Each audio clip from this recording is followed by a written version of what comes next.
অবশেষে যে ম্যাচ নিয়ে এত আগ্রহ, এত কৌতূহল, এত জল্পনা কল্পনা ছিল, সেই ম্যাচ কিন্তু শেষ হয়েছে।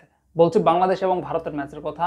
এবং যারা ফেসবুকে কিংবা ইউটিউবে যারা লাইভ দেখেছেন তারা হয়তো বা দেখবেন যে এই ম্যাচটা যখন চলছিল তখন কি পরিমাণ দর্শক ছিল। মানে লাইভ যে দর্শকটা, কোনো কোনো পেজে 4 লাখ, 5 লাখ, 10 লাখ, 12 লাখ, 50,000, 60,000, 70,000 তো ছিল খুবই কমন একটা বিষয়।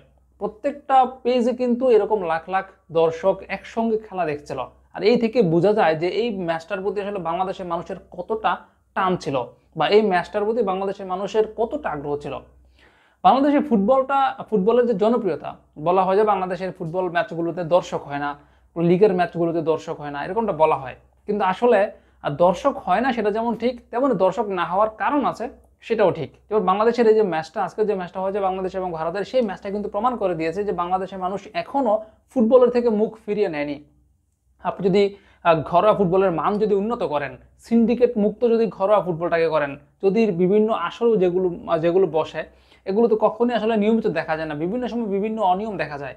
যে কখনো এই অনিয়মের কারণে লিগ পিছিয়ে যাচ্ছে, কখনো ওই কারণে লিগ পিছিয়ে যাচ্ছে, বিভিন্ন ধরনের কারণগুলো আসলে আমরা সবসময় দেখি।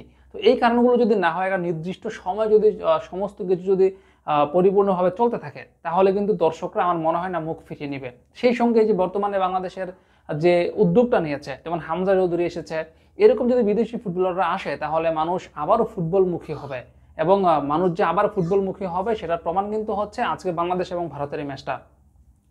হামজা চৌধুরীর কারণে বাংলাদেশের এই ম্যাচটা ঘিরে সবচেয়ে বেশি আগ্রহ ছিল। এবার চিন্তা করেন, নেক্সট ম্যাচে বা আবার সামনে কখনো যদি অন্য কোনো বিদেশি ফুটবলার চলে আসে, যদি যে ফাহমিদুলকে নিয়ে এত কিছু হলো, ফাহমিদুলকে বিদায় করে দেওয়া হলো, সে যদি চলে আসে, তাহলে কি পরিমাণ হাইপ পাবে ম্যাচগুলো, কি পরিমাণ দর্শক জনপ্রিয়তা থাকবে ম্যাচগুলোতে, একবার চিন্তা করেন।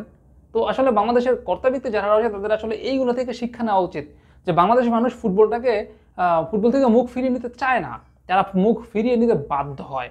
এই কর্মকর্তাদের কারণে বাংলাদেশের দর্শকরা ফুটবল থেকে মুখ ফিরিয়ে নিতে বাধ্য হয়। যদি তারা তাদের কাজগুলো করে থাকে যেগুলো বাংলাদেশের দর্শক ভক্তরা চায়, তাহলে কিন্তু বাংলাদেশের মানুষ আবারও ফুটবলমুখী হবে। আর যে ম্যাচ নিয়ে এত কিছু, সেই ম্যাচে বাংলাদেশ এবং ভারত ড্র করেছে। বাংলাদেশ কিন্তু এই ম্যাচটাতে আসলে জিততেই পারতো যদি যে সুযোগগুলো তারা পেয়েছে সেই সুযোগগুলো যদি মিস না হতো।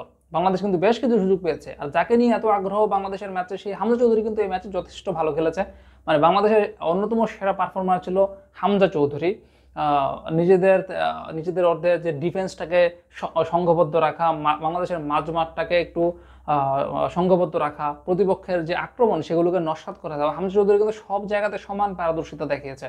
এবং হামজা চৌধুরী প্রমাণ করেছে যে তিনি আসলে বাংলাদেশের অন্যান্য যে ফুটবলার রয়েছে তাদের লেভেলের চেয়ে হামজা চৌধুরীর লেভেলটা আসলে অন্যরকম, মানে আরো উঁচুতে।